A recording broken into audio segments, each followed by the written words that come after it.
Hey guys, আমি সাগর। আজকের ভিডিওতে আমরা কথা বলবো হচ্ছে বনলতা সেন যেই সিনেমাটা এবারের ঈদে মুক্তি পাবে সেই সিনেমার একটা টিজার রিলিজ করা হয়েছে। সেই টিজারটা কেমন হয়েছে সেটা নিয়ে আলোচনা করব। এর সাথে জাজ মাল্টিমিডিয়ার একটা মাসুদ রানার পোস্টার রিলিজ করা হয়েছে, সেই পোস্টারটা আমাদের কেমন লেগেছে সেই নিয়ে বিশ্লেষণ করার চেষ্টা করব। তো হ্যাঁ, ভিডিও শুরু করা যাক। তো হ্যাঁ, প্রথমে আসা যাক বনলতা সেনের টিজারের কাছে। ওভারঅল টিজারটা ছিল মাত্র 1 মিনিটের এবং বলতেই হবে এই টিজারটা অনেক সিনেম্যাটিক ছিল। মূলত আমরা টিজারে মাত্র একটা শট দেখতে পারি অনেক দূরের ক্যামেরা অ্যাঙ্গেল থেকে, যেখানে মূলত একটা মাঠ এবং সেই মাঠে অনেকগুলো বই পড়ে আছে এবং একটা মেয়ে সেখানে বসে আছে এবং আমাদের মেইন চরিত্রটা সেই মেয়ের সামনে দিয়ে হেঁটে যাচ্ছে। এই সব কিছুর মধ্যে আমরা একটা ছেলেকে দেখতে পারি যে বই কুড়োচ্ছে। তো হ্যাঁ, এই দৃশ্যটাই মূলত আমরা সম্পূর্ণ 1 মিনিট জুড়ে ঘটতে দেখতে পাই। মূলত এই টিজারটার মধ্যে যে বিষয়টা সব থেকে বেশি নজর কাড়ে সেটা হচ্ছে অসাম কালার গ্রেডিং। সুন্দর সিনেমাটোগ্রাফির সাথে এই দৃশ্যটা একটা আলাদা ফিল দেয় আমাদেরকে। ব্যাকগ্রাউন্ড মিউজিকও ছিল খুব অসাধারণ, শান্ত অথচ গভীর একটা আবহ তৈরি করে। যদি এই টিজারটার থেকে আমার একটা কিছু কমপ্লেন থাকে তাহলে আমি বলবো যে হ্যাঁ, আমি চাইছিলাম যে মূল চরিত্রগুলোর চেহারাও আমি আসলে কিছু দৃশ্যে দেখতে পারবো, বাট মেবি ডিরেক্টরের আর্টিস্টিক চয়েস ছিল যে সে একটা শটই দেখাবে এবং সেই শট দিয়ে মূলত আমাদের সিনেমার প্রথম ভাইবটা পরিবেশন করবে। সব মিলিয়ে এই বনলতা সেনের প্রথম টিজারটা আমাকে অনেক আশাবাদী করেছে সিনেমাটা দেখার জন্য।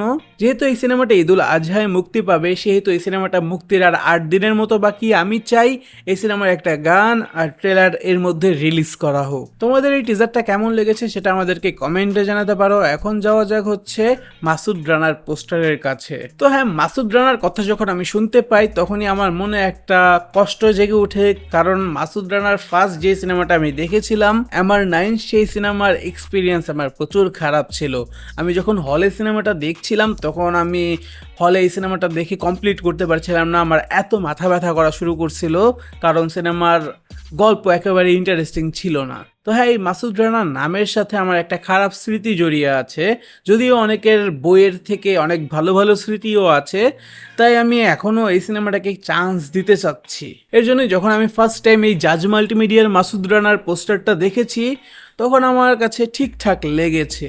যদিও কিছু মানুষের কমপ্লেন আছে যে মাসুদ রানা ক্যারেক্টারের নাকি দাড়ি মুছ থাকে না, বাট এই ক্যারেক্টারের নাকি দাড়ি আছে। আমাদের মেন হিরো যে পোস্টারে ক্লিন শেভ না, এটা নাকি অ্যাকুরেট না, এই নিয়ে অনেকের কমপ্লেন আছে। তো আমার সমস্যা নাই, কারণ হচ্ছে আমি মাসুদ রানার বই পড়ি নাই। তো আমার সামনে যেই মাসুদ রানাকে প্রেজেন্ট করা হয়েছে পোস্টারটায়, সেটা দেখে আমার ভালোই লেগেছে। মূলত এই মাসুদ রানার চরিত্রটা প্লে করছে হচ্ছে রাসেল রানা, যে মূলত এই সিনেমাতে চান্স পেয়েছে 4-5 বছর আগের একটা শো ছিল কে হবে মাসুদ রানা, সেই ট্যালেন্ট হান্ট শো থেকে। তো হ্যাঁ, 4-5 বছর আগে সেই ট্যালেন্ট হান্ট শোটা আমি সম্পূর্ণ দেখেছিলাম এবং আমার মনে হয় যে এই রাসেল রানা মাসুদ রানার ক্যারেক্টারটা ভালোভাবে প্লে করতে পারবে। এখন যদি পরিচালক সৈকত নাসির যদি ভালোভাবে এই সিনেমাটার ডিরেকশন দিয়ে থাকে এবং গল্পটা আমাদের সামনে ভালোভাবে প্রেজেন্ট করতে পারে, তাহলে বলা যায় যে আমরা একটা ভালো মাসুদ রানার সিনেমা পেতে যাচ্ছি। দেখা যাক এই সিনেমার বাকি প্রমোশনাল ম্যাটেরিয়াল কখন রিলিজ করা হয়, সেটার জন্য আমি অপেক্ষায় থাকবো। আমার কাছে ওভারঅল এই জাজ মাল্টিমিডিয়ার মাসুদ রানার পোস্টারটা ঠিকঠাক লেগেছে। তোমাদের কেমন লেগেছে সেটা কমেন্টে জানাতে পারো। দেখা হবে তোমাদের সাথে পরের ভিডিওতে।